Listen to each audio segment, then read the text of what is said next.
Приветствую всех, друзья мои, меня зовут Тимур, а это 100 дней хардкора внезапно в Sims 4.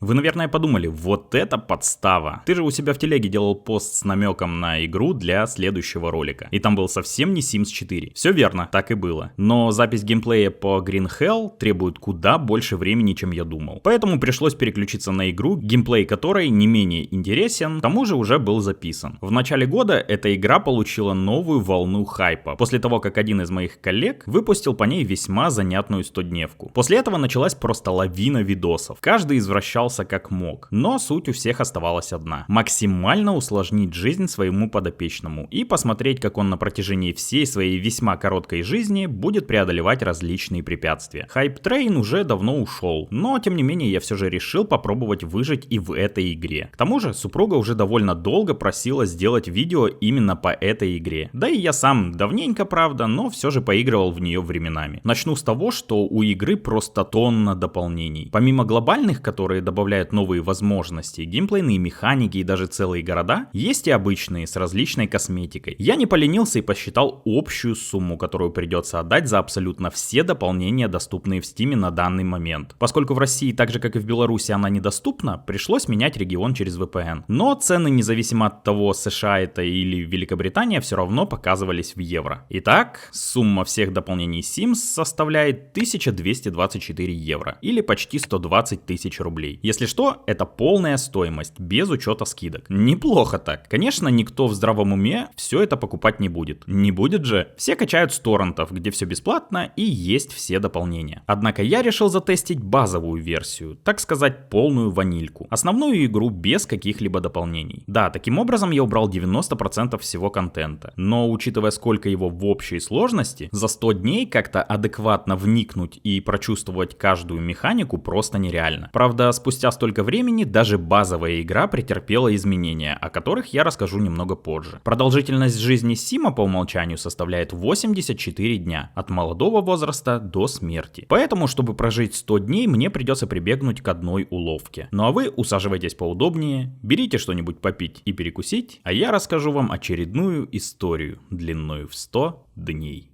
Постой, самое время погрузиться в удивительную атмосферу Amazing Online. Многообразный мир, полный ярких и красочных локаций, районов и уголков, которые знакомы каждому. В этой бесплатной компьютерной онлайн-игре представлен большой спектр различных взаимодействий с другими игроками. Выбирай свою роль, стань успешным бизнесменом, политиком, бандитом или обычным работягой. Поборись за власть и контроль над территориями, организовывая массовые беспорядки и преступные операции. Либо встань на сторону закона, борись с коррупцией и защищай справедливость в обществе. Создать свой бизнес, патрулировать районы, веселиться или идти по карьерной лестнице — решать тебе. А кастомизация автомобилей, множество винилов и огромный выбор тюнинга точно впечатлит каждого. Переходи по ссылке, скачивай лаунчер и вводи мой промокод при регистрации в игре. Ждем тебя на просторах Amazing Online.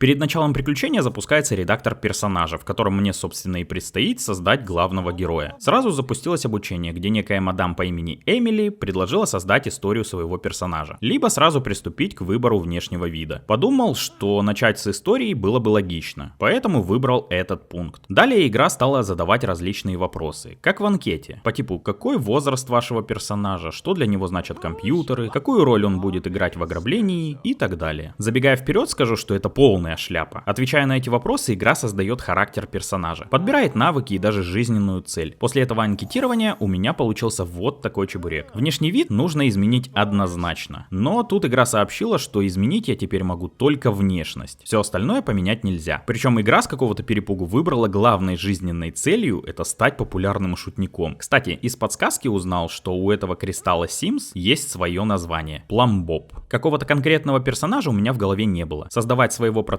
Ну, такое себе. Поэтому решил поискать вдохновение, тыкая кнопку рандомной генерации. Наткнулся на более-менее сносный полуфабрикат. Осталось его только немного подправить. Черты лица в целом пойдут. Здесь ничего менять не буду. А вот прическу, пожалуй, изменю. К тому же обязательно нужно убрать серьги. Так, дальше одежда. Поскольку, опять же повторюсь, дополнений никаких нет, соответственно и выбор в каталоге весьма скромный. Пощелкал готовые пресеты, которых тут всего 15. Среди них есть даже герои Звездных войн и сам Дарт Вейдер. выбор. Выбрал повседневную одежду, отдельно верх, отдельно низ, чтобы плюс-минус сочеталось. А костюмы для других случаев, праздничные, спортивные, официальные, выбрал из готового. С кастомизацией завершил, но вот что делать с жизненной целью? Мне она совершенно не нравилась, поэтому я всячески искал способ ее сменить. Так и не добившись успеха, пришлось сбрасывать персонажа до заводских настроек. Вот, теперь я волен сам выбрать все, что мне нужно. Снова стал тыкать кнопку рандома и внезапно наткнулся на вот этого красавца. Ну вы гляньте, вылитый босс мафии. Тут-то у меня и родился полный образ персонажа. Это будет самый опасный злодей, гений преступного мира, который будет сеять хаос и разрушение по всему городу. Но выглядеть он будет максимально безобидно. Ну просто как одуванчик. Короче, идея вот такая. Посмотрим, получится ли ее реализовать. Закончил с выбором одежды и приступил к характеру. Главной жизненной целью выбрал стать бароном и иметь самый большой и вычурный дом. Все остальное доверил выбрать рандомайзеру, чтобы усложнить игровой процесс. Получил следующие черты: гений, чистюля и неуклюжий. Предпочтение тоже выбрал компьютер. Осталось только выбрать имя для нашего героя, и звать его будут Адуван Ветров. Самое злодейское имя из всех. После этого предстояло выбрать город, в котором наш Адуван будет расти. Всего на выбор 3. Остановился на Виллоу Крик. Теперь нужно выбрать участок, на котором герой будет жить. Поскольку нужно устроить Ветрову хардкор, для начала нужно лишить его всех денег, потому что все созданные персонажи по умолчанию получают 20 тысяч местных рублей, они же симолеоны. Начинать он будет в прямом смысле с чистого листа, так что участки с домами нам не подходят. На выбор остается 3 пустых куска земли в разных районах города, на которых из имущества только почтовый ящик. По размерам они одинаковые, а вот цена различается. Тот, что находится в богатом районе, стоит дороже. Из-за этого я остановил свой выбор на нем. После покупки участка в карманцах нашего Адувана осталось еще 14,5 тысяч. Чтобы их потратить, можно купить различный хлам и поместить его в багаж. Таким образом, денег на счету не будет. Да и этими вещами главный герой пользоваться не сможет. Все, денег нет. Да в принципе вообще ничего нет. Первым делом нужно устроиться на работы, чтобы как можно быстрее начать зарабатывать первые деньги. Вакансии есть разные, как полный рабочий день, так и неполный. Просмотрел все, что предлагает биржа труда. Самой оплачиваемой специальностью оказался технический специалист. 34 симолеона в час. Но Адувану это не подходит. Поскольку я хочу сделать из него самого опасного преступника, для этого подходит всего 2 ветки. Преступник и тайный агент. Почему тайный агент? Они же вроде наоборот борются с преступностью. На 8 уровне карьеры можно выбрать одну из 2 специализаций. Как правило, они противоположны друг другу. Вот и получается, что в карьере секретного агента можно будет стать как суперагентом, так и наоборот, суперзлодеем. Карьера преступника у меня сразу отпала. Мне абсолютно не понравились специализации. Ну что это? Начальство и оракул. Бред. Поэтому Ветров будет тайным агентом, пока его не переманит темная сторона. Начальная должность — секретарь агентуры. Зарплата — 18 симолеонов в час. Первый рабочий день начнется через 23 часа. А пока работа не началась, нужно как-то скоротать время. Как я уже говорил, на участке кроме почтового ящика больше ничего нет. Нажав на него, можно открыть сведения о счетах. И это одно из изменений, которого раньше не было. Здесь по пунктам указано, за что и сколько нужно будет заплатить. К тому же отдельно вынесены пункты воды и электричества. Причем излишки этих 2 ресурсов можно как накапливать, так и продавать. Прикольно. Принялся осматривать округу. Вообще добыть первые деньги в этой игре проще простого. Игра платит буквально за все. Вот, например, Адуван поковырялся в коряге и нашел в ней лягушку, которую можно продать за 10 симолеонов. Но я решил не продавать найденное и собирать все в инвентарь. Все показатели Адувана сейчас в норме, но скоро ему захочется есть, спать и в туалет, разумеется. Нужно что-то с этим делать. Поскольку недалеко от моего участка стоял гриль, попробовал половить рыбу. Вдруг я смогу зажарить ее и съесть. Но тут началось событие «добро пожаловать». Соседи пришли со мной познакомиться. Причем пришли они не с пустыми руками. Дама в красном принесла торт. Вот и еда. Отлично. Пригласил их войти. Поскольку стола у меня нет, торт пришлось ставить прямо на землю. Перед тем, как положить его в инвентарь, Адуван даже потоптался по нему. Видимо, для того, чтобы соседи не просили попробовать кусочек. У торта 8 порций. А это значит, что наш герой сможет целых 8 раз покушать. Если, конечно, он не испортится. Принялся болтать с дамой в красном. Зовут ее Белла Гот. И, честно сказать, внешне она весьма симпатичная. И если бы она была свободна, я думаю, Ветров бы точно за ней приударил. Чуть погодя, к нам присоединилась еще одна дама, которая просто проходила по улице. Пока мы болтали, муж Беллы, вместо того, чтобы подойти к нам, развлекался как мог, до смерти затыкивая свой смартфон. Чуть позже подошла еще одна мадам, причем она где-то надыбала еду. Адуван прямо на расхват. Мы еще немного поболтали, после чего 2 девушки свалили, и осталась одна, которая пришла последней. Зовут ее Саммер, и она тоже весьма хороша собой. Наш Адуван стал с ней заигрывать, пытаясь узнать, есть ли у нее партнер. Но внезапно во время разговора ему резко приспичило в туалет. Попроситься к соседям я как-то сразу и не додумался. Вместо этого решил отправиться в общественное место, где есть туалет. Выбор пал на спортзал. Заодно и Саммер с собой позвал. По-быстрому сделал свои большие дела, после чего заточил первый кусок подаренного торта. Причем оказалось, что Адувану он совсем не нравится. Ну что поделать, другой еды у тебя нет, поэтому ты будешь жрать и жрать его, пока он не закончится. Хорошенько подкрепившись, решил немного погонять только что полученные углеводики на беговой дорожке. В процессе узнал, что из-за черты характера неуклюжесть Ветрову тяжело будут даваться физические упражнения, потому что он постоянно будет падать. Пока занимался, откуда-то набежала толпа народу, причем некоторые совсем не стеснялись и пришли замотанные одним лишь банным полотенцем. И тут у Адувана появился первый страх, боязнь толпы. Время от времени у персонажа будут появляться страхи по разным причинам. С ними можно справиться, выполнив определенное действие. Но если их игнорировать, у персонажа будет портиться настроение, и он будет постоянно ходить злой и будет отказываться выполнять команды. Пока все не разошлись по домам, решил подняться на второй этаж и воспользоваться душем. Заодно, глядя в зеркало, стал прокачивать свой навык обаяния. В этом спортзале я смогу дождаться первой рабочей смены. А что, еда у меня есть, душ с туалетом тоже. Компания для общения регулярно обновляется, и приходят все новые лица. К тому же для сна есть несколько удобных диванчиков, на которых можно вздремнуть. Перед отбоем решил навернуть вкуснейшего фруктового пирога прямо в туалете, пока в кабинке рядом вовсю намывалась Белла. Завалился спать на диванчик. Бодрость таким способом восполняется достаточно медленно, но все же восполняется. Чтобы полностью заполнить шкалу, нужно так вздремнуть раза 4. Утром за час до работы сел за барную стойку позавтракать, и тут ко мне подсела очередная симпатичная девушка. Причем Адуван начал трещать с ней без моего участия. Однако беседа оказалась недолгой, потому что Адувана ждал первый рабочий день. Меня перенесло обратно на участок, а пока главный герой на работе, время перематывается в разы быстрее. Пока Адуван был на работе, позвонила Саммер. Причем она спросила, стоит ли ей встретиться с каким-то Робертом. Подруга, я в душе не знаю, что это за Роберт и стоит ли тебе с ним встречаться. Так и ответил. Забегая вперед, все неписи, с которыми мой Адуван знаком чуть больше обычного приветствия, будут звонить ему и советоваться. Стоит ли им встретиться вот с этим персонажем, стоит ли узнать его поближе, стоит ли сходить с ним на свидание и так далее. Причем задавать такие вопросы будут даже те, кто уже состоит в браке и имеет детей. Короче, это жесть. Но об этом моменте я расскажу далее. Ветров вернулся с работы, уставший, но со 144 симолеонами в кармане. Первые деньги. Чтобы хоть как-то восполнить бодрость, уложил его спать на лавочку рядом с домом. Ну, вымотался человек. Бывает. Пока Адуван спал, пришла Саммер, а я полез в список контактов. За свою короткую, но весьма продуктивную жизнь он успел познакомиться с весьма колоритными дамами. Вполне возможно, что в дальнейшем кто-то из них станет нашей половинкой. Полез в меню строительства. Первые деньги есть, надо бы прицениться. Сколько стоит самая дешевая кровать, холодильник, туалет и так далее. Оказалось, что сейчас я могу себе позволить только кровать для младенцев. Самая дешевая кровать для подростков. И та стоит 240 симолеонов. Причем у нее в описании написано, что она неудобна для взрослых. Да уж, еще как минимум сутки придется Адувану спать где попало. Благо еда есть. Торт, кстати, почему-то не портится. Стал осматривать окрестности и нашел необычный камень, который можно было выкопать. Однако из-за того, что Адуван слишком устал, у него не было на это сил. Зато, пока я искал для него новые источники дохода, он успел цепануть сразу 2 цыпочек и в полудреме развлекал их беседой. Нет времени болтать. Нужно найти что-то поудобнее уличной лавки. На этот раз отправился в библиотеку и захватил с собой Зои. Ту самую, что встретил в спортзале перед работой. Мне кажется, у Адувана может что-то с ней получиться. Почему я отправился в библиотеку, а не в клуб? Все просто. Для увеличения скорости продвижения по карьерной лестнице нужно выполнять дополнительные задания. Сейчас мне необходимо ежедневно проверять базу данных разведки. И кроме как через компьютер, больше никак это сделать не получится. Поэтому первым делом, несмотря на лютую усталость, я занялся проверкой. Однако продлилось это недолго, и Адуван прилег на ближайший пуфик, чтобы вздремнуть. За выполнение небольших заданий, они же являются своеобразными желаниями нашего Сима, мы получаем очки, которые в дальнейшем можно поменять на различные награды. Некоторые из них, кстати, очень полезные. Например, можно приобрести особенность, благодаря которой больше никогда не нужно будет спать, есть, ходить в туалет и так далее. Но эти способности стоят весьма дорого. После непродолжительного сна у Ветрова было достаточно сил, чтобы просмотреть все данные разведки. Он сидел за столом вместе с Зоей, но в какой-то момент ей надоела эта библиотека, после чего она ушла, оставив меня, видимо, с библиотекаршей, с которой пришлось общаться, пока данные не были полностью изучены. Как закончил, сразу завалился спать на уютный диванчик. Пока наш герой спал, открыл профиль Зои. Она молодая, закончила школу и пока нигде не работает. Да уж, маловато информации. Адуван продолжил спать до упора, пока не пришлось снова отправляться на работу. По возвращении он получил первое повышение. Теперь он сотрудник разведки. Зарплата увеличилась на 2 симолеона в час. Вдобавок к этому, после каждого повышения полагается премия. Сейчас это 349 симолеонов, обеденный стул и возможность проводить разведку на компьютере. Сейчас на счету Адувана 637 симолеонов. Этого точно хватает для приобретения кровати. За 255 баксов нашел усовершенствованную раскладушку, которая подходит для взрослых. Немного снимает расстройство, но все же добавляет дискомфорт. Ее я и решил приобрести. Заодно хватило и на самый дешевый унитаз. Решил, что он все-таки нужнее, чем холодильник. Все-таки у меня еще есть немного фруктового торта. Теперь Адуван может спать в своей собственной кровати. Красота. Правда, искусственный интеллект в этой игре, впрочем, как и в других, находится на уровне хлебушка. Поэтому, когда я отправил Адувана спать в кровать, он лег, затем встал и вырубился от переутомления кверху задницей. Не, ну вы видели эту красоту? После коротенькой дремы он все-таки улегся по-человечески спать. Немного отоспавшись, пришлось совершить экстренное пробуждение, поскольку сдерживать продукты жизнедеятельности у Адувана больше не было сил. Заодно поужинал тортиком. Пока все продвигается неплохо. Единственное, придется ездить в тренажерку, чтобы помыться, а в остальном порядок. На оставшиеся 132 рубля решил приобрести зеркало для прокачки обаяния. Раз уж тут от девок отбоя нет, то пусть Адуван сияет. На оставшиеся деньги сварганил себе хот-доги на завтрак. Для Адувана это было мучение. Мало того, что он спит на неудобной раскладушке, так он еще и чистюля, который живет по сути на улице. От этого еще больше дискомфорт. И тут я заставляю персонажа, который уже имеет 2 дебафа к настроению, заняться кулинарией, которую он терпеть не может. Представляете? Я собрал комбо. У хот-догов, так же как и у торта, было 8 порций. Это закроет мою потребность на несколько дней. Утром пришлось подняться по тревоге, поскольку Адуван стал так сильно вонять, что соседние города стали сообщать об утечке биологического оружия. Но действовать было поздно, поскольку до начала рабочего дня оставалось меньше часа. Я и опомниться не успел, как Адуван переоделся и свалил. По возвращении принес еще $160. Этого слишком мало. На холодильник и душ не хватает. Пришлось ставить умывальник, в котором можно помыть хотя бы часть себя. К этому времени хот-доги, которые я приготовил, успели испортиться. Поэтому Ветрову пришлось навернуть немного тухлятинки. Ну да, не уследил, ну что поделать. Внешне они от обычных практически не отличались. Странно, торт выдержал несколько дней и не испортился, а хот-доги не продержались и 8 часов. Пока Адуван спал в ожидании очередной рабочей смены, ему позвонила Зои, чтобы посоветоваться, стоит ли ей идти с каким-то незнакомым кренделем на свидание. Разумеется, нет. У Адувана на нее виды имеются. Когда проснулся, сразу пригласил ее к себе в гости. Она с удовольствием согласилась и вскоре уже была на моем участке. Они уселись на кровать и принялись болтать. В какой-то момент среди доступных действий появился пункт «Стать партнерами по вуху». Насколько я знаю, в мире Sims вуху это означает чрезвычайно близкий контакт, в котором задействуются первичные половые признаки. Вот это прикол. Получается, можно стать партнером по чихпыху с любым персонажем, при этом не будучи в отношениях. Продолжил окучивать Зои. Мне показалось, что Ветров ее совсем не привлекает. Так по сути и оказалось. На все заигрывания она отвечала негативно и вскоре вообще свалила. Утром снова отправился на работу. Вечером Адуван принес еще 160 рупий, но этого по-прежнему не хватает на холодильник. Я даже попробовал купить микроволновку, но чтобы ее поставить, нужно сначала купить кухонную тумбу. Пожалуй, еще немного потерплю. Снова отправился в библиотеку в компании с Зоей. Стал ее окучивать прямо у входа. Получилось даже стать с ней хорошими друзьями. После этого Адуван сел за шахматную доску. Он все же гений, а им нужно поддерживать мозг в тонусе. Заодно и логика прокачается. Зоя в очередной раз свалила по-английски, даже не попрощавшись со мной. Пришлось возвращаться домой, но все равно захватил ее с собой. Пока бодрость совсем не закончилась, продолжал прокачивать отношения Зои и Адувана. Он то и дело хотел лечь спать, даже в пижаму переоделся. Но я ему этого не давал и постоянно поднимал, чтобы он продолжал флиртовать с Зоей. И вскоре она стала отвечать взаимностью на все ухаживания. Спустя немного времени Адуван и Зои впервые поцеловались. После этого отношения пошли в гору. Что бы Адуван ни делал, она от всего была в восторге. В процессе даже попытался узнать, какая у нее ориентация. После такого результативного свидания пришлось все-таки разрешить нашему герою вздремнуть, потому что он буквально валился с ног от усталости. Утром снова работа. Причем возникла ситуация, в которой от решения Адувана зависела жизнь другого агента. Благодаря верному решению, агент вернулся домой целым и невредимым, к тому же захватив с собой важные данные. От нашего решения Ветров получил малое увеличение производительности на работе, так что по возвращении домой его снова ждало повышение. Зарплата выросла всего на 3 симолеона в час, зато премия составила 384 рубля. Вдобавок дали рабочий стол и возможность усыпить другого сима при рукопожатии. Забегая вперед, эта способность не сработает ни разу, хотя я пробовал достаточно часто. Сразу полез в багаж и разместил на участке полученные стол и кресло. Выглядят они очень даже ничего. К тому же теперь хватает денег на покупку холодильника, а значит не придется больше есть тухлятину. Так мало того, вместо умывальника даже удалось купить душ, а значит, что все базовые потребности одувана закрыты, и ему не придется больше ездить в тренажерку, чтобы помыться, поспать и сходить в туалет. Однако даже несмотря на новый холодильник, приготовить еду все равно было нельзя. Нужна была плита, а она тоже стоит весьма дорого. Как же хорошо, что из холодильника можно взять уже готовую еду, по типу печенек, йогуртов и прочей ерунды, которая утоляет голод, при этом максимально ухудшая фигуру. К тому же она еще и бесплатная. Пригласил в гости Зои, заценить, так сказать, мои обновки. Ребята уже не стесняются меня и лобызаются прямо при встрече. В ходе диалога выяснилось, что Зои свободна и не имеет партнера. Отлично. Голубки продолжали ворковать весь день, пока в какой-то момент Адуван не предложил Зои стать парой. И да, не обращайте внимания на то, что Адуван стоит в труселях. Просто он уже потихонечку начинает привыкать к семейной жизни. Утром, удовлетворив все базовые потребности, нужно было организовать Адувану досуг, поскольку он уже начал скучать. Стал осматривать окрестности на предмет веселья. Но тут позвонила Зои и пригласила Адувана на свидание в коктейль-бар. Разумеется, мы согласны. Влюбленные уже действовали сами, без моих подсказок. Выпили по коктейлю, продолжая мило беседовать. На всякий случай поясню, у Адувана сейчас нет цели затащить Зои в постель. Он человек серьезный, к тому же его кровать совсем не располагает пространством для занятий всякими непотребствами. По итогу, свидание прошло просто отлично. Влюбленные просто не отлипали друг от друга. Зои свалила домой, а Адуван решил немного задержаться и собрать интересные камушки, что торчали по всей местности. В первом таком отложении нашел капсулу времени. После ее открытия обнаружил необычную фигурку повара, которая стоила 20 баксов. Стал осматривать всю эту локацию на предмет вот таких отложений. Их оказалось весьма много. Добыл все. По итогу получилось собрать несколько минералов, капсулу времени и даже окаменелость. Из капсулы достал новую фигурку. Видимо, это персонажи из какого-то аниме. Слава богу, я его терпеть не могу, поэтому не в курсе, что это за персонажи. Вернулся домой. Найденные фигурки поставил на рабочий стол. Они носят не только декоративный характер. Каждая фигурка может включить атмосферу, настраивающую персонажа на определенное настроение. Утром все по классике. Туалет, душ, завтрак. Отправил Адувана на пробежку, пока сам стал шерстить округу в поисках отложений полезных ископаемых. Вечером зашла Зои, но к этому времени Адуван устал до такой степени, что пришлось срочно отправлять его спать. Утром отправил один из найденных минералов в геологический центр, исключительно из любопытства. Хотелось понять, что произойдет. Когда Адуван убежал на работу, почтальон принес первый счет. Мне нужно заплатить целых 340 симолеонов. Вот это нифига себе. После этого позвонила Зои и спросила, стоит ли ей устроиться на новую работу. Странный вопрос, учитывая то, что в данный момент она нигде не работает. По возвращении с работы Адуван отправил все образцы, что у него имелись, в геологический институт. Денег на оплату счетов не хватает, так что коммунальщикам придется потерпеть, пока Адуван не принесет с работы очередную пачку денег. Позвонил некий Рустам и сообщил, что он теперь наш новый сосед, и пригласил на новоселье. Разумеется, согласился. Домик у них оказался весьма неплохой. Много места, к тому же и интерьер светлый и приятный. Взял себе порцию хрючева и присел на кресло послушать байки, которые травит борода. Задерживаться не стал и вскоре отправился домой отдыхать. На работу немного проспал, поэтому пришлось отправляться голодным, слегка вонючим и с усиливающимся желанием опорожниться. Получил предупреждение о том, что если в течение следующих 24 часов не оплачу счета, мне отключат электричество и воду. С работы Адуван вернулся с повышением. Теперь он оперативный сотрудник. Зарплата выросла сразу на 17 симолеонов в час. Но в этот раз, кроме денежной премии, больше ничего не дали. Сразу оплатил счета, а заодно забрал образцы элементов, которые получил из геологического института. Они переработали все минералы, что я им отправил, и прислали мне то, из чего они состоят. Ну круто, чё. Я вообще-то надеялся на что-то денежное. Для дальнейшего продвижения по карьерной лестнице нужно было прокачать навык логики и обаяния до 3-го уровня. Хорошо, что они у меня уже прокачаны, но придется улучшать их и дальше, ведь следующие повышения потребуют более высокого уровня этих навыков. Для прокачки логики купил шахматный стол. К тому же для увеличения шкалы досуга он также будет полезен. Несмотря на то, что Адуван только проснулся, буквально через часок-другой ему снова нужно было ложиться спать. Эта кровать восстанавливает бодрость слишком медленно. Остальные параметры достигают нуля, в результате чего приходится просыпаться и восполнять их. Чтобы Адуван мог убирать за собой грязную посуду, пришлось поставить на участке ведро. В него он будет утилизировать все отходы. Сразу прибрался, поскольку из-за мусора на Адуване постоянно висело негативное чувство, потому что он чистюля и малейшее наличие мусора приносит ему дискомфорт. До самого утра играл в шахматы, улучшая логику, а как взошло солнце, приступил к прокачке обаяния. После очередной рабочей смены Адуван принес сразу 320 симолеонов. Медленно, но верно он выбирается из нищеты. Позвонила Зои и спросила, может ли она зайти в гости. Конечно же да. Несмотря на то, что Адуван смертельно устал, он с радостью встретил свою возлюбленную. Конечно же в трусах, а как иначе. Он даже признался признался ей в любви до гроба. Вот это у них закрутились чувства. В какой-то момент в колесе действий появился новый пункт, который я до этого момента не встречал. Исходя из его описания, получается, можно попросить своего партнера разрешить различные романтические действия с другими персонажами. Ну то есть, если Адуван начнет лобызаться с любой другой девушкой, то Зои абсолютно не будет против. Жесть. Как по мне, это уже перебор. Что это за отношения тогда такие? Но я не буду дальше углубляться в это болото. Скажу лишь одно. Я специально буду всячески избегать данный пункт диалога, потому что считаю его абсолютно неправильным. Двигаемся дальше. Пока я отсыпался после ночной смены, Зои развлекала себя игрой в шахматы. Заодно прикупил себе стойку для химических элементов. Засунул полученные из геологического института образцы туда. 4 есть. Осталось найти еще 11. Утро началось по классике. Плюс еще 320 симолеонов. Утром обнаружил, что мусорное ведро, которое я поставил ранее, переполнено. Получается, это лишь временное хранилище. Для полной утилизации нужно нечто другое. Быстренько залез в меню строительства и заменил урну на уличный мусорный бак. Отправил Адувана бегать по округе и собирать различные интересные камушки. Получилось найти 4 окаменелости, новый минерал, а также 2 капсулы времени. Минералы сразу отправил в институт, а из капсул достал 2 новые фигурки, которые так же как и предыдущие разместил на столе. Извлек окаменелости. Все они стоят весьма неплохо. Некоторые даже больше 200 симолеонов за штуку. Но пока продавать их я не планирую. Следующим утром решил заменить убогую и жуткую кровать Адувана на нечто более приятное и удобное. Денег хватило на двухспальную кровать. Все-таки у нашего героя теперь есть девушка, и в дальнейшем большая кровать им понадобится. Правда, я не думал, что она понадобится так скоро. Буквально через час пришла Зои, и влюбленные отправились добывать огонь любви трением. После этого Зои довольная почапала домой, а Адуван продолжил совершенствовать свою логику, передвигая фигурки на шахматной доске. По почте прислали очередной химический элемент. Такого у меня еще нет, так что он сразу отправился на доску. У Адувана начались выходные. Целых 3 дня придется как-то развлекаться. Пока у нас на участке из развлечений только шахматы, за которыми он и проводил большую часть времени. Иногда отвлекаясь на пробежки по району в поисках полезных ископаемых, окаменелостей и капсул времени. В одной из них даже попалась повторка фигурки. Во время очередного похода в туалет Адуван так бомбил Ихтиандра, что своими бомбами сломал туалет. Пришлось чинить. Несмотря на то, что у Адувана не было навыков механики, с задачей он все же справился. Решил, что второй день подряд киснуть дома, занимаясь рутиной, нельзя, поэтому решил куда-нибудь сгонять. Путешествовать, кстати, можно не только в другие районы, но и вообще в другие города. Хотел было сгонять в Нью-Крест, но это даже городом назвать нельзя. Здесь не было абсолютно ничего, все участки пустые. Не знаю, так должно быть? Кто в курсе, напишите в комментарии. В Оазис Спрингс все развлечения были точно такие же, как и в нашем городе. У нас разве что караоке нет, поэтому остановиться решил на библиотеке. Нужно немного посидеть за компом. Заодно Зои с собой захватил. Вот смотрю я на них и прямо глаз радуется. Они отлично подходят друг другу. Так что, недолго думая, вскоре Адуван сделал Зои предложение. В прекрасном настроении они вдвоем сели за компьютеры. Зои играла, а Адуван работал. Причем работал весьма усердно. Но в какой-то момент из-за своей неуклюжести сломал казенный компьютер. Хорошо, что за ремонт платить не нужно. Можно просто свалить, что я и сделал. Выходные пролетели достаточно быстро. И вот уже через час нужно снова отправляться на работу. Во время очередной смены Адуван заметил странное поведение своего начальника. Но вместо того, чтобы доложить об этом вышестоящему начальству, он решил поговорить с ним. Оказалось, что странное поведение обусловлено проблемами в семье. Решение Адувана оказалось верным, а начальник пообещал помочь с продвижением по работе. По итогу, домой наш герой вернулся в новой должности главного детектива с хорошей прибавкой к зарплате, а также солидной премией в 599 симолеонов и настольной лампой. Отлично! Однако для следующего повышения необходимо было прокачать навыки логики и обаяния до 5 уровня. К тому же для ускоренного продвижения ежедневно нужно совершать дружелюбные действия. На деньги с премии купил Адувану телескоп. Он был очень рад покупке и игрался с ней до глубокой ночи, параллельно прокачивая логику. Пока Адуван был на работе, почтальон принес счета. На этот раз нужно заплатить 427 симолеонов. Капец, с каждым разом все больше и больше. С работы принес еще 459 симолеонов. И они практически сразу ушли на оплату счетов. Да уж, такими темпами Адуван будет богатеть очень долго. Вечером в гости заглянула Саммер. Пока они болтали, я ковырялся в меню строительства и смотрел, что еще можно приобрести. И тут разговор внезапно зашел не в то русло. Я буквально на минутку отвлекся, а когда вернулся, они уже целуются. Вот это поворот. У тебя же невеста есть, чайник. Да уж, нужно внимательнее следить за этими двумя. Мало ли что еще они могут натворить. После работы Адуван принес помимо денег новый страх, а именно страх бесперспективной работы. Ему кажется, что он выбрал не ту профессию. Ну зашибись. Теперь у него уже 2 страха. Сейчас жизнь Адувана весьма однообразна. Каждый день проходит плюс-минус по одному сценарию. Он идет на работу, приходит домой, восполняет базовые потребности и, если остается немного времени до следующей рабочей смены, занимается прокачкой навыков. По достижении 5-го уровня логики открылась возможность собирать образцы окаменелостей для исследования на микроскопе. Окаменелости у нас есть, вот только микроскопа нет. Стоит он 1630 симолеонов. Даже после очередной смены денег не хватает. Пришлось продать телескоп. Теперь на его месте стоит нифига себе какой микроскоп. Штука, кстати, весьма бесполезная. Кроме как разглядывать полученные из окаменелости образцы, больше ничего сделать нельзя. После изучения образца в инвентаре появился снимок открытия. И стоит он, между прочим, 445 симолеонов. Очень неплохо. Быстренько изучил оставшиеся образцы, в результате чего получил 4 снимка по 445 и 2 снимка по 255 симолеонов. Вечером зашла Зои. Нужно начать планирование свадьбы. Организация всего этого мероприятия стоит 1000, так что пришлось продать все снимки. Получилось почти 3000. Приступил к планированию. Молодожены есть. В качестве гостей пригласил всех, с кем был знаком. Нанял спеца по кейтерингу, который будет готовить еду и свадебный торт, музыканта и бармена. Далее нужно выбрать место, где пройдет церемония. Решил выбрать парк. Довольно красивое место. Но я не ожидал, что после подтверждения свадьба сразу же начнется. Мало того, место проведения свадьбы должно отвечать определенным требованиям. Во-первых, бармену нужен бар, повару нужен холодильник, стол и плита, музыканту пианино и в завершении всего этого свадебный торт и свадебная арка. Разумеется, ничего подобного в парке и близко не было. Что ж, нужно как-то выкручиваться. Оказалось, что можно включить режим строительства и добавить все, что нужно. Причем бюджет не ограничен. Вот это я понимаю. Поставил барную стойку со стульями, разместил все, что было необходимо повару, рояль поставил рядом с барной стойкой, а неподалеку воткнул свадебную арку. Повар быстренько сварганил торт, на который я воткнул свадебные фигурки. Далее нужно было выполнить определенные задания, чтобы свадьба прошла на ура. Из-за того, что все это событие нагрянуло внезапно, Адуван не успел выспаться, и то и дело пытался подремать на лавочке. Пришлось за очки купить ему зелье замены сна. Оно мгновенно восстановит шкалу бодрости. Но оказалось, что шкала восстанавливается не полностью, а лишь на 70%. Ну да ладно, этого должно хватить до конца свадьбы. Получилось так, что церемония началась после полуночи. Жених был в свадебном костюме, а невеста в спортивном. Видимо, свадьба ее также застала внезапно. Но несмотря на все это, ровно в час ночи Адуван и Зои официально стали мужем и женой. Разрезали свадебный торт, после чего свадьба получила золотой рейтинг. Оставалось только дождаться завершения мероприятия. Гости занимались кто чем. Кто-то смотрел бармен-шоу, кто-то уже спал на лавочке, а жених сел за пианино и начал учиться играть. Звучало это ужасно. Но вскоре гости стали подходить и давать Адувану деньги. Суммы небольшие, всего 2 симолеона. Видимо, для того, чтобы он прекратил наконец играть. Но Адуван расценил все это как комплимент и продолжал наяривать по клавишам до самого конца. По завершении мероприятия игра спросила, хотим ли мы жить вместе. Увы, пока нет. Во-первых, у Зои сейчас есть в прямом смысле крыша над головой, в отличие от Адувана, у которого только базовый набор мебели, стоящий посреди улицы. Но во-вторых, если она переедет, то придется контролировать сразу 2 персонажей, а мне пока этого не хочется. За отлично проведенную свадьбу нам подарили подарки, которые будут ждать в багаже. Вернулся домой и сразу полез смотреть, что же такого подарили. Вазу с цветами, свадебную колонну, держатель для бумажных полотенец, кофеварку и микроволновку. В целом, неплохо. Проблема только в том, что микроволновку с кофеваркой на землю не поставишь. Для них нужно купить кухонную тумбу, причем сразу 2.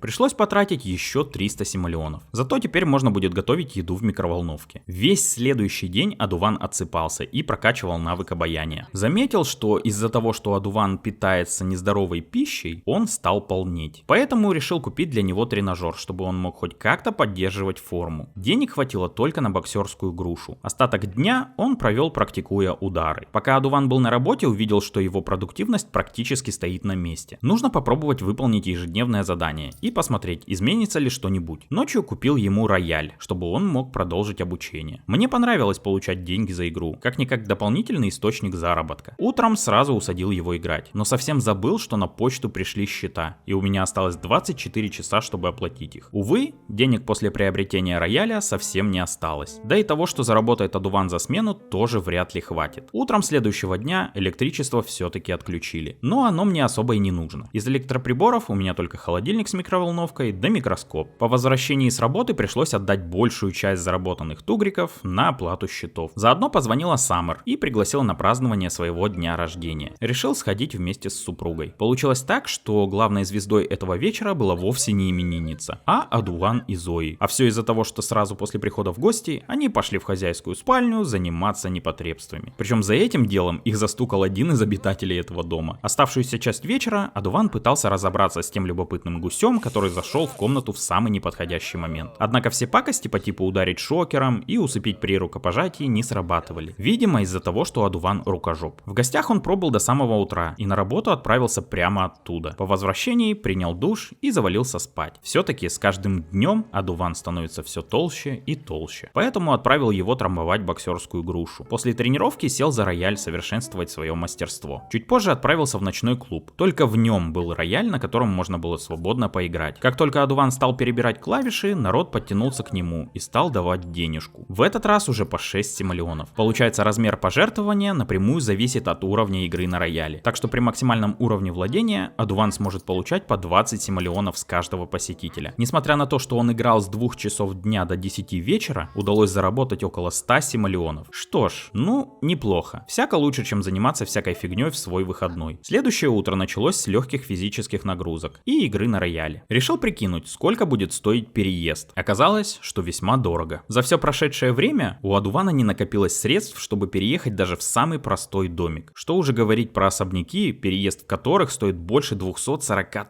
тысяч. Сейчас наш баланс составляет всего 6,5 тысяч. Но ничего, все впереди. Пока подождем. В середине дня получил уведомление о том, что Адуван хочет устроить вечеринку в честь своего дня рождения. Глянул на шкалу взросления и оказалось, что сегодня наш Адуван станет взрослым. Тогда нужно устроить тусу. Благо теперь я знаю, как это делается. Снова пригласил всех, кого знаю, только в этот раз на свой участок. У меня было практически все, что нужно. Оставалось только докупить барную стойку. Вот только все деньги ушли на организацию праздника. Пришлось продавать все найденные окаменелости и минералы. Полученных денег хватило для покупки самой дешевой барной стойки и парочки стульев. Вскоре подтянулись гости. Из-за страха толпы Адуван весь вечер испытывал дискомфорт. Из-за этого день рождения прошел максимально неудачно. Чтобы как-то успокоиться, пригласил Зои эту ночь переночевать у себя. Она с удовольствием согласилась и сразу завалилась спать. Утром Адуван перешел на новый этап. Теперь он взрослый. До следующего взросления 42 дня. Последующие несколько дней у Адувана прошли максимально однообразно. В промежутках между рабочими сменами он удовлетворял потребности и занимался прокачкой навыков. В один из вечеров в гости снова заглянула Саммер. К этому моменту у меня как-то вылетело из головы то, что нельзя оставлять их с Адуваном наедине. Это было фатальной ошибкой. Я осматривал округу на предмет наличия окаменелостей. И когда вернулся глянуть, чем они занимаются, был, мягко говоря, в шоке. Адуван решил ей легонечко вдуть. Причем он так старался, что весь употел. Ну капец, что ты натворил. На следующий день он получил повышение. Теперь он правительственный агент. Вечером вместе с Зоей отправился в ночной клуб, чтобы заработать еще немного денег. Разумеется, о том, что случилось прошлой ночью, он ей не рассказал. Утренние занятия с боксерской грушей никак не помогали Адувану похудеть. Наоборот, он становился все шире и шире. Видимо, боксерская груша совсем не подходит для похудения. Нужно что-то более эффективное. Пригласил Зои в гости и решил, что пора съезжаться. Все-таки, если бы она была рядом, Адуван никогда бы не сделал то, что он сделал. Да уж, Адуван оказался не таким уж и Адуваном. Процесс переезда оказался максимально прост. Нужно было всего лишь выбрать, кого переместить на свой участок. Вдобавок к этому можно было забрать себе часть денежных средств. Мне ничего было не нужно, так что все деньги я оставил в семье. Теперь на участке живут двое, и теперь я контролирую сразу двух персонажей. Оказалось, что Зои безработная. К тому же набор навыков у нее был практически такой же, как у Адувана, разве что прокачанный послабее. Вечером позвонила Белла и пригласила нас на празднование своего дня рождения. Мы, разумеется, согласились, поскольку Белла стала для Адувана довольно близкой подругой. Пока он и Зои беседовали с остальными гостями, Белла сама задула свечи на торте, вышла на задний двор и выросла рядом с мусорным баком. Я хотел было отправить Адувана попробовать праздничный торт, вот только он застрял в муже Беллы, Мортимере. Видимо, когда Адуван вставал, Мортимер решил сесть. Из-за этого моделька Адувана заблокировалась. Я всячески пытался его достать, но все тщетно. Выйти получилось только тогда, когда Мортимер решил встать. Не стал задерживаться и свалил по добру по здорову. Мало ли снова где-нибудь застрянет. Утром решил устроить Зои на работу. Для этого выбрал карьеру космонавта. В дальнейшем можно стать космическим контрабандистом. Получается, что Адуван будет наводить страх на Земле, а Зои в космосе. К этому времени удалось скопить чуть больше 2000. Этого хватило для приобретения микрофона. Мало ли кто-нибудь из моих подопечных захочет научиться петь. Беговой дорожки и даже компьютера. компьютера. Теперь у нашего семейства появилось что-то помощнее смартфонов. Зои сразу принялась тестировать обновку. Вот только когда она пошла перекусить, случайно сломала холодильник. Не рискнул лезть сам, все-таки там электричество. Поэтому вызвал мастера. Он пришел, быстренько все починил и содрал с нас 111 симолеонов. Практически все деньги, что у нас оставались. Что ж, зато холодильник работает. Пока у Адувана выходные, тратить их впустую нельзя. Нужно зарабатывать деньги. Поэтому снова отправился в ночной клуб играть на рояле. Сейчас Адуван получает по 10 симолеонов от каждого, что уже неплохо. Пока играл, улучшил навыки, стал получать уже по 12. Ближе к ночи в клуб пришла Саммер, и я офигел от увиденного. Она была беременна. Неужели это ребенок Адувана? Во всяком случае, пока он не появился на свет, узнать, чей он, не получится. Однако долго ждать не пришлось. Вернувшись домой, позвонила сама Саммер и сообщила, что у нее родилась дочь Галия. Я сразу полез проверять родословное древо. И оказалось, что ребенок все-таки от Адувана. Вот это да! Оставил, называется, их наедине. Что теперь делать, понятия не имею. Но тут возникла проблема. По возвращении с ночного клуба персонажи просто отказывались спать. Они ложились на кровать и тут же вскакивали. Я даже пробовал ставить другие кровати, продавать и снова покупать текущую, но ничего не помогало. Персонажи шли на работу, возвращались измотанные, но отдохнуть никак не могли. Непонятно почему. Даже вздремнуть не получалось. В итоге Адуван и Зои стали просто вырубаться и дремать на земле кверху задницей. Это была долгая ночка. Персонажи не могли толком ничем заниматься, поскольку то и дело вырубались. Вечером Зои вернулась домой после первого рабочего дня, причем сразу с повышением. Персонажи продолжали по очереди вырубаться. Дальше так продолжаться не может. Поэтому я решил попробовать переехать всем семейством на новый участок. Денег на дом по-прежнему не хватало. Можно было только сменить один пустой участок на другой. В этот раз выбрал самый дешевый. Дома тут были очень скромные, но это все фигня. Главное было проверить, могут ли персонажи спать. Все имущество, что было у Адувана, сохранил. Оставалось только расставить все на новом месте. Денег было 4500, поэтому решил попробовать поставить одну из готовых комнат и подогнать ее по размерам. Всяко не на улице спать. Выбрал гостиную в светлых цветах. Убрал лишнюю мебель и немного ее расширил, иначе все мое барахло не влезет. Приступил к расстановке мебели. Места все равно было мало. Пришлось еще расширяться. По итогу влезло практически все. Разве что тренажеры, рояль и микроскоп пришлось поставить на улице. Уж слишком много места они занимают. Получилось очень даже неплохо. Эдакий дом-студия. После того, как Адуван принес еще немного денег с работы, получилось даже построить отдельный санузел, в котором разместились унитаз с душевой кабинкой. Получилось даже украсить стены и пол плиткой, а также развесить светильники. Часть дома снаружи обшил белыми деревянными досками с черными углами. На следующий день решил продать микроскоп и вместо него поставить огромный телескоп. Мне кажется, что он все-таки будет полезней. Зои получила очередное повышение и теперь зарабатывает почти как наш главный герой. На деньги с премии купил ребятам телевизор. Заодно до конца обшил дом снаружи. Следующие несколько дней прошли весьма скучно. Ребята по очереди ходили на работу, а когда возвращались домой, времени хватало только на то, чтобы поесть и поспать. Адуван в неделю работал всего 4 дня, поэтому в выходные он отправлялся в ночной клуб, где играл на рояле, зарабатывая лишнюю копеечку. Благодаря этому получилось немного расширить кухню и даже купить плиту. Дни шли один за другим. В жизни наших героев практически ничего не менялось. Рутина день за днем. Пока, вернувшись после очередной подработки в ночном клубе, не обнаружил, что Зои снова утратила возможность спать на кровати. Неужели снова придется переезжать? Мне как-то совсем не хочется. У ребят только-только все стало налаживаться. Поэтому я полез в интернет, чтобы узнать, сталкивался ли кто-нибудь еще с такой проблемой. Оказалось, что этому багу уже более 3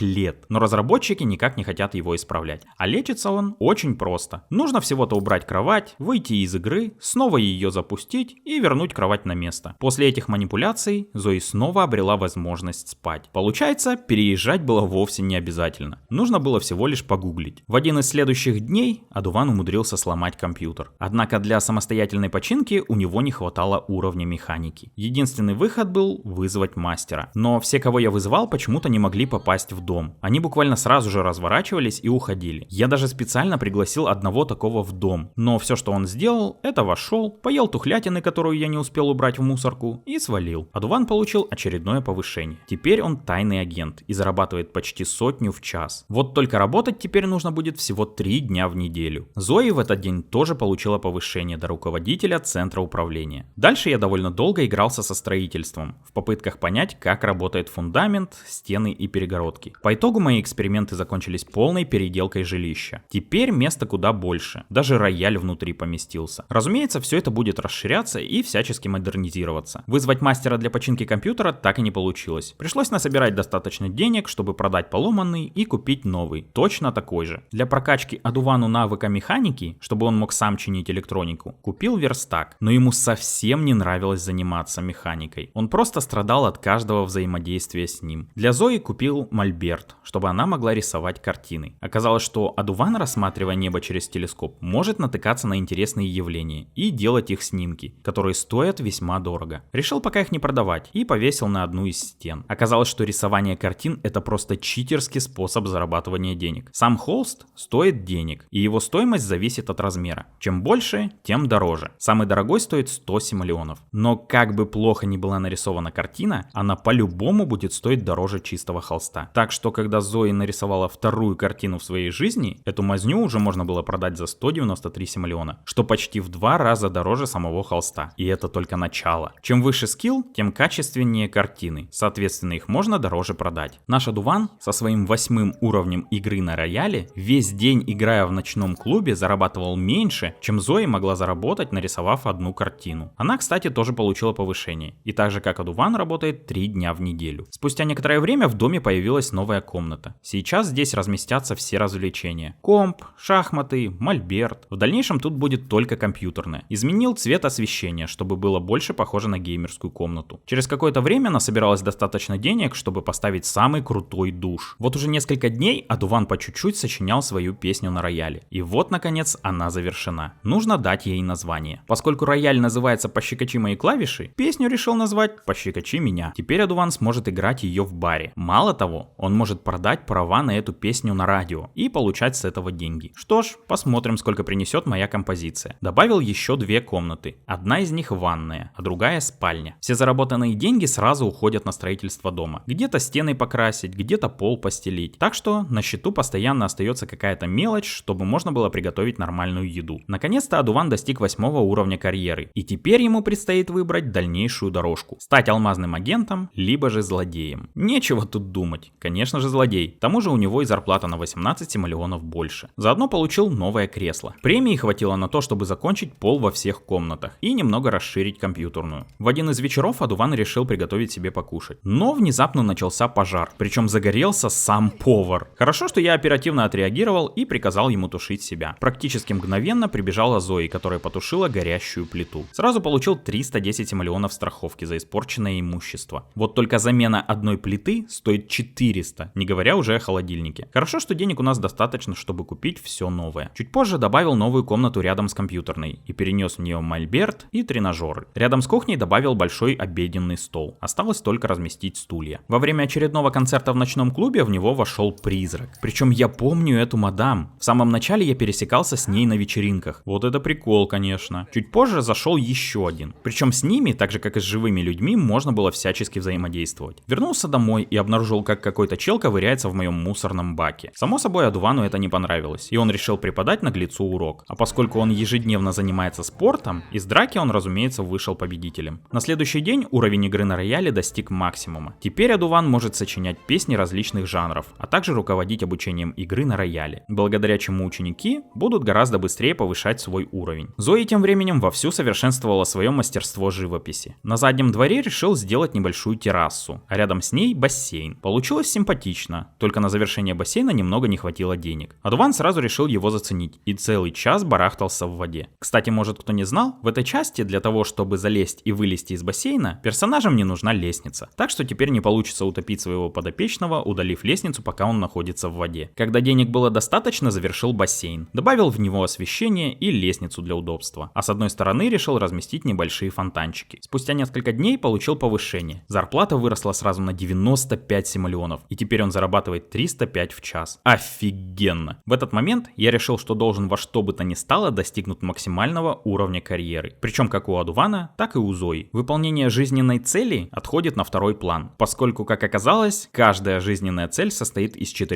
этапов по 2 задания в каждом. И некоторые из них настолько бредовые, что выполнять их нет никакого желания. Забегая вперед, скажу, что у одувана нужно будет стать владельцем 30 окон или 20 колонн. Причем неважно, вписываются в ваш дом эти колонны. Вот надо и все тут. Купил посудомоечную машину, а то ребятам приходилось бегать в ванну, чтобы мыть грязные тарелки. При помощи телескопа получил 10 уровень логики. Какой какой-то суперспособности не открылось. Просто теперь, когда одуван будет злиться, он сможет размышлять, чтобы успокоиться. Иногда Зои рисовала реально прикольные картины, которые не хотелось продавать. Такие я обычно оставлял себе и вешал куда-нибудь на стену. Как, например, вот этот зомби. Отлично впишется в геймерскую комнату. За все это время одуван накопил чуть больше 2000 очков. За 1500 приобрел для него зелье молодости. Оно как раз совсем скоро ему пригодится, поскольку через 2 дня он достигнет очередного этапа взросления, после чего станет старичком. И это то, о чем я говорил в начале. Продолжительность жизни симов составляет 84 дня. 28 дней молодой, 42 дня взрослый и всего 14 дней старичок. Это количество можно увеличить либо уменьшить через настройки, но по умолчанию так. Главный герой сейчас прожил уже 68 дней. Получается, до смерти остается 16 дней, а до 100 дней моего выживания не хватает еще 32. Поэтому, чтобы Адван полностью прожил 100 дней, я решил использовать это зелье, чтобы откатить этап взрослый в самое начало. А чтобы ему не было скучно, Зои тоже примет такое же зелье. Спустя некоторое время столовая наконец-то обзавелась полным набором стульев, причем самых дорогих. Заодно купил самую дорогую барную стойку. Теперь официально можно заявить, что Ветров выбрался из нищеты и больше не испытывает проблем с деньгами. Наступил день взросления, а значит пришло время выпить зелье. Ребята уселись за стол и, глядя друг другу в глаза, глотнули волшебной водички. После этого счетчик мгновенно сбросился в самое начало, и теперь до старости снова 42 дня. Немного облагородил задний двор, добавил плиточку, поставил стол со стульями, рядом установил гриль и пару настенных фонарей. Сходил с Зоей на свидание, а то они так увлеклись зарабатыванием денег, что видят друг друга только по ночам, лежа в кровати. Дома появилось крутое мусорное ведро, которое выдает 10 симолеонов каждый раз, когда в него выбрасывают мусор. Возле входа добавил немного зелени, живой забор, а также парочку скульптур. У Зои получилось нарисовать шедевр. Такое происходит достаточно редко, но такие картины продаются уже не коллекционерам, а в картинные галереи. Причем стоят шедевры 1000 симолеонов. За эту картину можно было получить 1062. Но я решил ее не продавать. Адуван, в свою очередь, докапывался до прохожих. Закусился с каким-то мужичком, подрался и даже объявил его своим врагом. На следующий день получил повышение. Теперь он суперзлодей, зарабатывающий 526 симолеонов в час. Осталась последняя ступень карьеры. Хотя звание суперзлодей уже звучит как конец. Но нет, впереди есть тройной агент. Лучше бы эти звания поменяли местами. Было бы куда круче. Решил сделать второй этаж. Здесь будет всего одна комната, в которой сделаю спортзал с панорамными окнами. Все остальное пространство огражу, и получится один большой балкон. Подъем будет как изнутри, так и снаружи. Благодаря этому выполнил второй этап жизненной цели Адувана. Весь дом стоит больше 100 тысяч симолеонов. Для выполнения следующего этапа дом должен стоить уже 200 тысяч, а также нужно стать владельцем 30 окон. Но второй пункт выполнить элементарно, а вот с первым придется попотеть. Наконец-то и Зои достигла повышения, на котором нужно выбрать дальнейший путь. Выбрал темную сторону. Космический контрабандист. В награду за это дали монолит. Странная штука, пользы от которой абсолютно никакой. Поставил его во дворе рядом с бассейном. В компьютерную купил игровой коврик, чтобы ребята могли играть в виртуальной реальности. Это, кстати, одна из самых бесячих покупок. Все потому, что теперь, если не давать Адувану с Зоей команды, что нужно делать, они абсолютно все свое свободное время будут проводить за игрой на этом ковре. Оказалось, что я могу купить площадку для строительства настоящей ракеты. Это очень круто. Вот только возникла проблема. На второй этаж дома ее поставить нельзя, а возле бассейна она не влазит. Слишком мало места. Придется бассейн передвинуть. Сместил его правее, прямо под лестницу на второй этаж. Монолит переставил в дом, также под лестницу. После этого площадка встала как родная. Немного откорректировал расположение лестницы, расставил шезлонги и приступил к размещению окон в спортзале. После этого переставил сюда все тренажеры. Зои в это время приступила к строительству ракеты. В комнате, где раньше стояли тренажеры, теперь будет стоять мольберт. Это будет такая небольшая студия для живописи. Спустя несколько дней ракета была готова. Можно отправляться исследовать космос. Но перед этим решил установить улучшения для резервуаров горючего. На всякий случай, мало ли что. После успешной установки отправил Зои в первый полет. В ходе исследования она наткнулась на таинственную планету. Приземлилась рядом с какими-то руинами и нашла в них артефакт. Но это оказалось ловушкой. После того, как она забрала этот артефакт, все вокруг стало разрушаться. Она еле-еле выбралась оттуда и даже умудрилась улететь с планеты. Но во время взлета корабль сильно повредила. Так что посадка посадка будет не из легких. Я не ожидал, что посадка окажется такой. Ракета просто со всей скорости врезалась в землю. Я уже думал, что все, погибла наша Зои. Но все обошлось. Буквально через секунду она выползла из-под обломков. Причем сразу же переоделась в другой скафандр и отправилась на работу. Вот это я понимаю, красотка. На следующий день, пока Зои занималась восстановлением ракеты, поставил добытые артефакты на столик в студии. После этого установил на ракету все доступные улучшения. Снова отправил Зои в путешествие. Каждое исследование представляет собой небольшую историю, в ходе которой нужно выбирать один из двух вариантов дальнейшего развития событий, в результате которых Зои обычно получала какой-то мусор, либо не получала ничего. Ветров же все это время занимался всем, чем хотел. Ходил на работу, занимался на тренажерах, играл в игры и дрых просто сутками. Заглянул в контакты. Оказалось, что часть знакомых, с которыми раньше общался Адуван, уже померли. На втором этаже поставил еще одну барную стойку, микроскоп с телескопом, а также джакузи. Через некоторое время заметил, что главный герой ходит какой-то грустный. Оказалось, что он скорбит из-за гибели хорошего друга. Снова полез в контакты и увидел, что умерла Саммер. Та самая, с которой он заделал внебрачного ребенка. Вот это поворот. Ну а что поделать, они же не пили эликсир молодости. Рано или поздно это должно было случиться. Спустя пару дней Адуван вроде как отошел. Перестал скорбеть и даже занялся живописью под чутким руководством своей супруги. И тут посреди ночи приходит новость о том, что из жизни ушла Белла. Близкий друг семьи. Та самая мадам, которая не дала Ветрову погибнуть от голода в самом начале, принеся вкуснейший фруктовый торт. Она была рядом на протяжении всего выживания и постоянно заходила в гости. Ребята сразу отправились к ней домой, чтобы почтить память. Однако ни надгробия, ни урны с прахом дома не оказалось. На камине стояла урна с прахом ее мужа. Видимо, смерть застала ее не дома. И где сейчас искать ее останки, я понятия не имею. Через несколько дней Адуван получил последнее повышение. Теперь он тройной агент и официально достиг вершины карьеры секретного агента. В награду получил статую основателя, которую поставил в геймерской комнате. Основная цель выполнена. До конца выживания остается буквально пара дней. И сразу понятно, что выполнить главную жизненную цель, а именно иметь дом стоимостью больше 350 тысяч, я не успеваю. Возможно, если бы Адуван с Зоей завели детей, к этому времени они бы уже выросли и тоже стали зарабатывать. Тогда эту цель можно было бы успеть выполнить. А так, вдвоем, накопить реально, но времени нужно куда больше. В этот день повышение получила и Зои. В награду ей дали новую боксерскую грушу. У нее осталась последняя ступень карьеры. Деньги просто некуда было девать, поэтому я покупал все самое дорогое. По всему дому разложил огромные ковры, заменил всю мебель на самую дорогую. В ванную комнату купил ванну с джакузи. К 103-му дню выполнил третий этап жизненной цели Адувана. Решил все-таки дождаться повышения Зои, а заодно последнего дня перед переходом к старости. Впервые за все время отправил Ветрова в космос, но не для исследования, а для упражнений в невесомости. По возвращении они полетели уже вдвоем вместе с Зоей. Тоже, так сказать, для упражнений, только на этот раз парных. После этого я заметил, что Адуван как-то похудел. На протяжении всей игры он был слегка пухляж, а тут даже походка изменилась. Чтобы проверить свою теорию, отправил его поплавать в бассейне. Когда он переоделся, мое предположение подтвердилось. За всю игру у него впервые появились кубики на животе. Да и в целом он выглядел просто офигенно. Получается, упражнения в космосе капец какие эффективные. Так что следующие 2 дня я без конца отправлял Зои заниматься в космос, поскольку для повышения ей нужно было прокачать фитнес до 10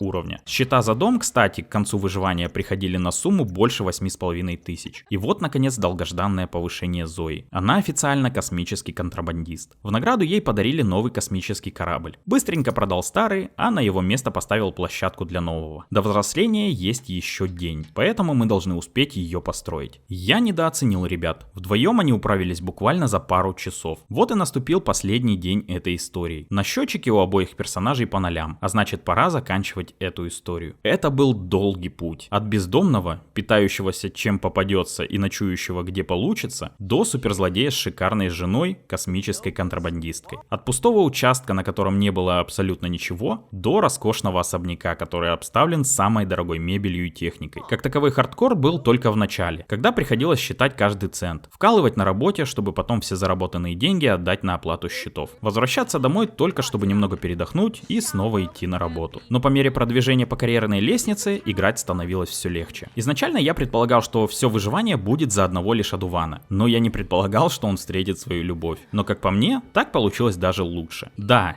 если есть дополнение, играть безусловно интересней. Появляется тысячи возможностей, десятки новых городов и сотни ярких персонажей. Все это дает возможность создать миллионы историй, абсолютно не похожих друг на друга. У меня получилась вот такая. Как вам? Огромное спасибо за просмотр. Не Не забывайте прожать лайк и подписку на канал. Пишите в комментариях, играли ли вы в Sims, какое дополнение понравилось больше всего, и обязательно отпишитесь те, кто официально купил все дополнения. Интересно, существуют ли такие? Рекомендую подписаться на Telegram, чтобы не потерять связь со мной в условиях замедления YouTube. Также в описании есть ссылки на другие площадки, на которых вы также можете смотреть мои видео. Огромное спасибо моим спонсорам, которые поддерживают мое творчество. Если же и у вас возникло желание поддержать, все ссылочки опять же в описании. Ну а с вами был Тимур, до встречи в следующем видео и пока-пока.